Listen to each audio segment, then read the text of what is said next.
जय श्री कृष्णा दोस्तों, आप सभी का स्वागत है मेरे YouTube चैनल पूजा सहारा पर। तो दोस्तों, आप सभी स्वस्थ रहें यही प्रार्थना करती हूँ। सदा सदा विष्णु भगवान की कृपा हम सब पर बनी रहे। आज हम पुरुषोत्तम मास महात्म्य का अध्याय 13 सुनेंगे। तो बोलो विष्णु भगवान की जय। सूत जी बोले, हे सूत, हे महाभाग, हे बोलने वालों में श्रेष्ठ, पुरुषोत्तम के सेवन से राजा अत्रधन्वा ने शोभन राज्य प्राप्त आदि तथा पतिव्रता स्त्री को किस तरह प्राप्त किया और योगियों को भी दुर्लभ भगवान के लोक को किस तरह प्राप्त हुआ। हे तात, आपके कमल मुख से बार बार कथासार सुनने वाले हम लोगों को अमृत पान कराने के समान कथा अमृत पान की तृप्ति नहीं होती है। इस कारण से पुरातन इतिहास को विस्तार पूर्वक कहिए। हमारे भाग्य के बल से ही ब्रह्मा ने आपको दिखलाया है। सूत जी बोले, हे विप्रलोक, सनातन मुनि नारायण ने इस पुरातन इतिहास को नारद जी के प्रति कहा। वही इतिहास इस समय मैं आप लोगों से कहता हूँ। मैंने जैसा गुरु के मुख से राजा दृढ़धनुआ का पापनाशक चरित्र पढ़ा, सब मुनि उसको श्रवण करें। श्री नारायण बोले, हे ब्राह्मण नारद, सुनिए, मैं पवित्र करने वाली गंगा के समान राजा दृढ़धनुआ की सुंदर तथा प्राचीन कथा कहूँगा। हे देश का रक्षक, श्रीमान, बुद्धिमान तथा सत्य पराक्रमी चित्रधर्मा नाम का एक राजा था। उसको दृढ़धनुआ नाम का एक पुत्र पैदा हुआ, जो अति तेजस्वी, सब गुणों से युक्त, सत्य बोलने वाला, धर्मात्मा और पवित्र आचरण वाला पुत्र हुआ। कान तक लंबे नेत्र वाला, चौड़ी छाती वाला, बड़ी भुजा वाला, महातेजस्वी वह राजा दृढ़धनुआ प्रशस्त गुण समूहों के साथ साथ बड़ा होता गया। वह चतुर राजा दृढ़धनुआ प्रसन्नता के साथ गुरु के मुख से एक बार कहने मात्र से पूर्व में पढ़े हुए के समान व्याकरण आदि 6 अंगों के साथ 4 वेदों का अध्ययन कर गुरु को दक्षिणा देकर और विधि पूर्वक उनकी पूजा कर बुद्धिमान राजा गुरु की आज्ञा से पिता चित्रधर्मा के पुर को गया। अपने नगर में वास करने वाले प्रजावर्ग के नेत्रों को आनंदित करता हुआ जिस पुत्र को देखकर राजा चित्रधर्मा भी अत्यंत हर्ष को प्राप्त हुआ। पुत्र जवान हो, संपूर्ण धर्म को जानने वाला हो और प्रजा पालन में समर्थ हो, इससे बढ़कर सार शून्य इस संसार में और क्या है, अर्थात कुछ भी नहीं है। अपने पुत्र से अब मैं 2 भुजा वाले, मुरली को धारण करने वाले, प्रसन्न मुख वाले, शांत तथा भक्तों को अभय देने वाले श्री कृष्णचंद्र की आराधना करता हूँ, ऐसा उन्होंने अपने पुत्र दृढ़धनुआ से कहा। जिस तरह ध्रुव, अम्बरीश, सरधाति, ययाति प्रमुख राजा और शिवी, रंतिदेव, शशबिंदु, भगीरथ, भीष्म, विदुर, दुष्यंत और भरत, पृथु, उत्तानपाद, प्रहलाद, विभीषण, ये सब राजा तथा और अन्य राजा लोग भी अनेकों लोगों को त्याग कर इस अनित्य शरीर से पुरुषोत्तम भगवान का आराधन कर नित्य विष्णु पद को चले गए। उसी तरह स्त्री, मकान, पुत्र आदि में स्नेह में बंधन को तोड़कर वन में जाकर हरि का सेवन करना हमारा भी कर्तव्य है। ऐसा मन में निश्चय कर समर्थ राजा दृढ़धनुआ को राज्य का भार देकर स्वयं विरक्त हो शीघ्र पुलह ऋषि के आश्रम को चला गया। वहां जाकर संपूर्ण कामनाओं से निष्प्रय हो और भोजन त्याग कर हर समय मन में श्री कृष्णचंद्र का स्मरण करता हुआ तप करने लगा। कुछ समय तक तप करके वह राजा चित्रवर्मा हरि भगवान के परम धाम को चला गया। राजा दृढ़धनुआ ने भी अपने पिता की वैष्णवी गति को सुना। उस समय पिता के परम धाम गमन से हर्ष और वियोग होने से शोक युक्त राजा दृढ़धनुआ पितृभक्ति से विद्वानों के वचन में स्थित होकर पारलौकिक क्रिया को करने लगा। नीति शास्त्र में चतुर राजा दृढ़धनुआ अत्यंत शोभित पवित्र पुष्कारवर्तक नगर में राज्य करने लगा। अच्छे स्वभाव वाली विदर्भ राज की कन्या जिसका नाम गुणसुंदरी था, पृथ्वी पर रूप के समान दूसरा कोई स्त्री नहीं थी।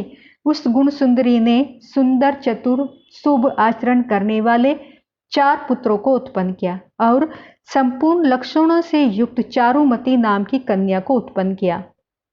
चित्रवाक, चित्रवाह, मणिमान और चित्रकुंडल नाम वाले वे सब बड़े मानी शूर अपने अपने नाम से पृथक विख्यात होने लगे। राजा दृढ़धनवा सर्वगुणी, प्रसिद्ध, शांत, दांत, दृढ़ प्रतिज्ञ, रूपवान, गुणवान, वीर, श्रीमान स्वभाव से सुंदर, 4 वेद और व्याकरण आदि 6 अंगों को जानने वाला, वाक चातुर, धनुर्विद्या में निपुण, काम, क्रोध, लोभ, मोह, मद और मात्सर्य को जीतने वाला और शत्रु समुदाय का नाश करने वाला, क्षमा में पृथ्वी के समान, गंभीरता में समुद्र के समान, क्षमता में पितामह ब्रह्मा के समान, प्रसन्नता में शंकर के समान, एक पत्नी व्रत को करने वाला दूसरे रामचंद्र के समान, अत्यंत उग्र पराक्रमशाली दूसरे सहसा अर्जुन के समान था। नारायण बोले, एक समय रात्रि में शयन किए हुए उस राजा दृढ़धनवा को चिंता हुई कि ओहो, यह वैभव किस महान पुण्य के कारण हमें प्राप्त हुआ। न तो मैंने तप किया, न तो दान दिया, न तो कहीं पर कुछ हवन ही किया। इस भाग्योदय का कारण किससे पूछूं। इस प्रकार चिंता करते ही राजा दृढ़धनवा की रात्रि बीत गई। प्रातःकाल ब्रह्म मुहूर्त में उठकर विधि पूर्वक स्नान कर, सूर्य नारायण की पूजा कर, भगवान की कला की पूजा कर, अर्थात देव मंदिरों में जाकर देवता का पूजन कर, ब्राह्मणों को दान देकर तथा नमस्कार कर घोड़े पर सवार हो गया। उसके बाद शिकार खेलने की इच्छा से शीघ्र वन में गया। वहां पर बहुत से मृग, सिंह, गवैयों का शिकार किया। उसी समय राजा दृढ़धनवा के बाण से घायल होकर कोई मृग बाण सहित शीघ्र एक वन से दूसरे वन को चला गया। रुधिर गिरे हुए मार्ग से राजा भी मृग के पीछे गया, परंतु मृग कहीं झाड़ी में छिप गया और राजा उस वन में उसे खोजता ही रह गया। प्यास से व्याकुल उस राजा ने समुद्र के समान एक तालाब को देखा। वहां जल्दी से जाकर उसने पानी पीकर अपनी प्यास को बुझाया और किनारे पर आ गया। वहां घनी छाया वाले एक विशाल वट वृक्ष को देखा। उस वृक्ष की जटा से घोड़े को बांधकर राजा वहीं बैठ गया। उसी समय वहां पर एक परम सुंदर शुग्गा राजा को मोहित करने वाली तुलना रहित मनुष्यवाणी में बोलता हुआ आया। केवल राजा को बैठा देख उसको संबोधित करता हुआ एक ही श्लोक को बार बार पढ़ने लगा कि इस पृथ्वी पर विद्यमान अतुल सुख को देखकर तू आत्मा का चिंतन नहीं करता है तो इस संसार के पार को कैसे पाएगा। बार बार इस श्लोक को राजा दृढ़धनवा के सामने पढ़ने लगा। राजा उसके वचन को सुनकर प्रसन्न हुआ और उस पर मोहित हो गया कि इस सूक पक्षी ने दुख से जानने योग्य सार भरे हुए नारियल फल के समान अगम्य एक ही श्लोक को बार बार पढ़ते हुए क्या कहा। क्या यह वेदव्यास के श्रेष्ठ पुत्र सुखदेव जी तो नहीं है, जो कि श्री कृष्णचंद्र के सेवक मुझको मूढ़ और संसार सागर में डूबा हुआ देखकर राजा परीक्षित के समान कृपा का उद्धार करने की इच्छा से मेरे पास आए हैं। इस तरह चिंता करते हुए राजा दृढ़धनवा की सेना समीप आ गई। शोक पक्षी राजा को उपदेश देकर स्वयं अंतर्ध्यान हो गया। उस शोक पक्षी के वचन को स्मरण करता हुआ राजा अपने पुर में आकर बुलाने पर भी नहीं बोलता और निद्रा रहित हो उसने भोजन को भी त्याग दिया था। अब एकांत में उसकी रानी ने आकर राजा से पूछा। गुणसुंदरी बोली, हे पुरुषों में श्रेष्ठ, यह मन में मलिनता क्यों हुई। हे भूपाल, पृथ्वी के रक्षक, उठिए, भोगों को भोगिए और वचन बोलिए। देवताओं से भी दुख से जानने योग्य उस शूक पक्षी के सत्य वचन का स्मरण करता हुआ रानी गुणसुंदरी के प्रार्थना करने पर भी राजा दृढ़धनवा कुछ नहीं बोला।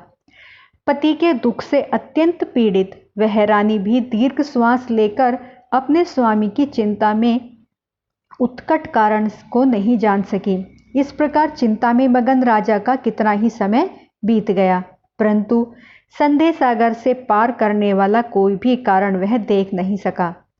नारद जी बोले, हे मुने, इस तरह चिंतन को करते हुए पृथ्वीपति राजा दृढ़ धनवा का क्या हुआ सो आप कहें, क्योंकि हे मुने निर्मल वैष्णव चरित्र थोड़े से भी यदि सुना जाए तो पापों का नाश हो जाता है।